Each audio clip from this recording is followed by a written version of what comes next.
Hey guys, a very good evening to all my crypto believers. So, have you all been curious about what's happening in the market? Don't you worry, the CoinMux got you covered. Okay, so before starting with the updates, let's quickly quote today's headlines.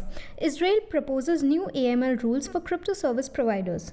Odin boards Cardano and cooperates with OKX. Sandbox Metaverse Alpha launches November 29 after 4 years in development.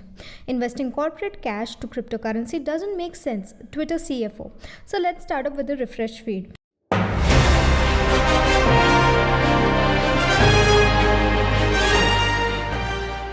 Firstly, after various countries have decided to come forward with their own crypto laws, Israel seems to have stepped in it too. So its authorities have proposed new AML rules for crypto service providers.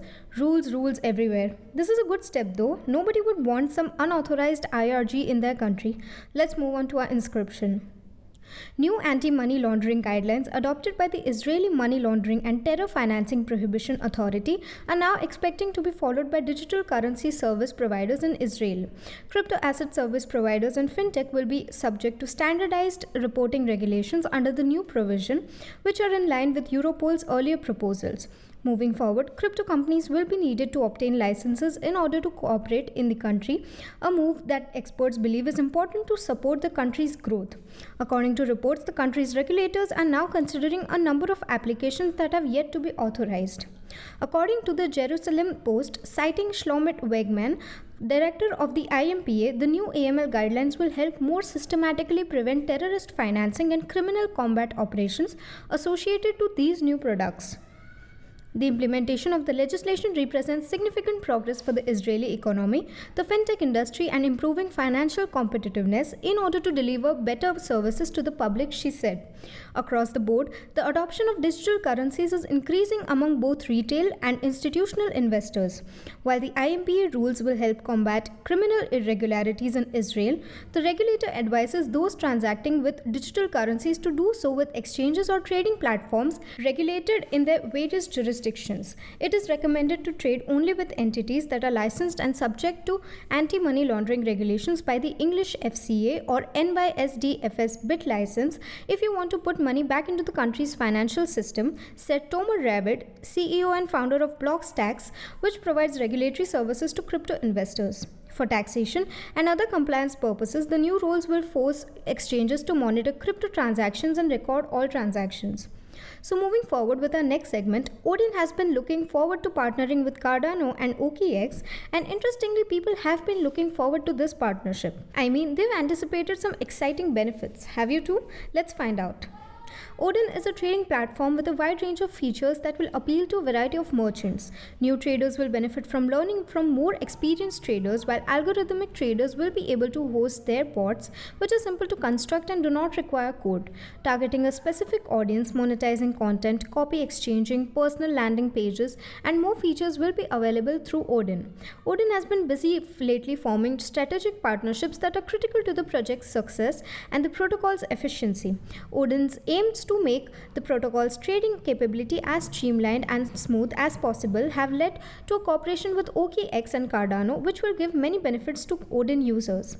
Users will be able to employ more complex trading options, including spot, margin, and futures trading, as a result of the partnership with OKX. They can also trade options on the OKX DEX, which gives them new decentralized market alternatives. Odin became a multi-chain platform thanks to a partnership with Cardano, which improved its performance, security, and stability. As a private protocol, multi-chain assures network scalability by restricting the amount of data exchanged every block, minimizing irrelevant data, and increasing transaction speed. Cardano is a low-cost blockchain that can handle smart contracts and transactions with minimal overhead. Its dual-layer architecture divides computer operations from settlement procedures, allowing each layer to cope with the increasing demand. Cardano is ready for mass acceptance and implementation since the blockchain can currently support up to 1 million transactions per second. Visa and MasterCard can support roughly 5,000 transactions per second. So moving forward, looks like Sandbox developers have matched my assignment completing speed. I mean, not literally, but yeah, if there were no deadlines, I'd also take 4 years, huh? I know their work is harder and different. I was just being sarcastic, don't mind me. So yeah, what was I saying again? The Sandbox, a virtual property and gaming company owned by Animoca Brands, is launching a multi-week play-to-earn alpha event to introduce gamers to a portion of its metaverse. However, only a select few players will be able to partake in the complete experience. Sandbox's virtual game environment uses a play-to-earn approach to allow users to profit from their time spent in the metaverse. Within the game, players can buy land and build NFTs as well as earn the Sandbox token by performing objectives. They can also put their money on the token. The event will begin on November 29 at 1 p.m. UTC and run until December 20, according to a firm announcement made on November 17. A limited number of 5,000 users will have the opportunity to earn up to 1,000 sand and 3 special NFTs by participating in one of the Sandbox's 18 adventures.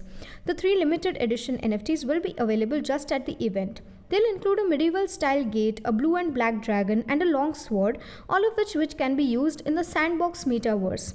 The Alpha Pass is an NFT ticket that gives 5,000 people full admission to the event. 1,000 tickets will be given away in a raffle for Sandbox landowners, and 2,250 more will be given away in daily social contests over the course of 3 weeks to Sandbox account holders. Between November 29 and December 19, these golden tickets will be available on OpenSea's secondary market. So moving forward with our last segment for today, looks like Twitter CEO and CFO have totally different views on crypto. I mean, even Captain America and Iron Man would not publicly state contradicting statements. Wait, they once did, right? Never mind. Anyways, no. Twitter CFO finds it not worth it somehow, whereas Jack Dorsey finds them quite important and futuristic. Let's have a look.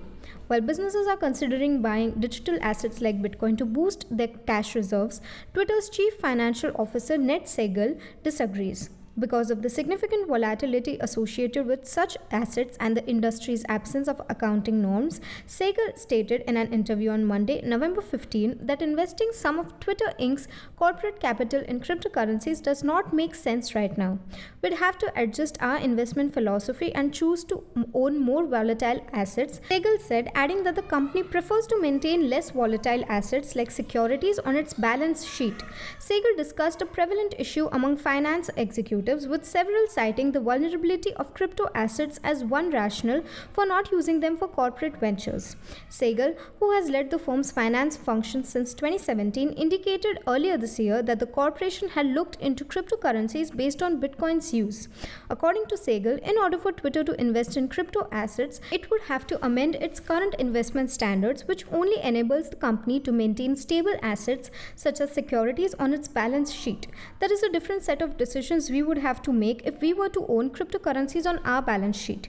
Despite the fact that Twitter CFO appears to be wary of investing in cryptocurrencies, Twitter and Square CEO Jack Dorsey is a huge supporter of digital assets. Twitter announced a dedicated cryptocurrency team earlier this month, allowing the social media giant to engage with digital assets and decentralized applications as well as the developing community surrounding them. The crypto team would look into not only allowing users to pay for things on Twitter with Bitcoin, but also incorporating decentralized technology into Twitter's products and infrastructure. So we would now wind up with our assessment for today evening and meet you all tomorrow with even more interesting stuff. Until then, you may consider joining our Telegram channel for free crypto signals. Visit our blog linked below for guides, reviews and tutorials, and subscribe to the channel and get daily news about the crypto market. Lastly, with this little favor of CoinMonks, we hope you stay updated. Thanks for watching and have a nice day ahead.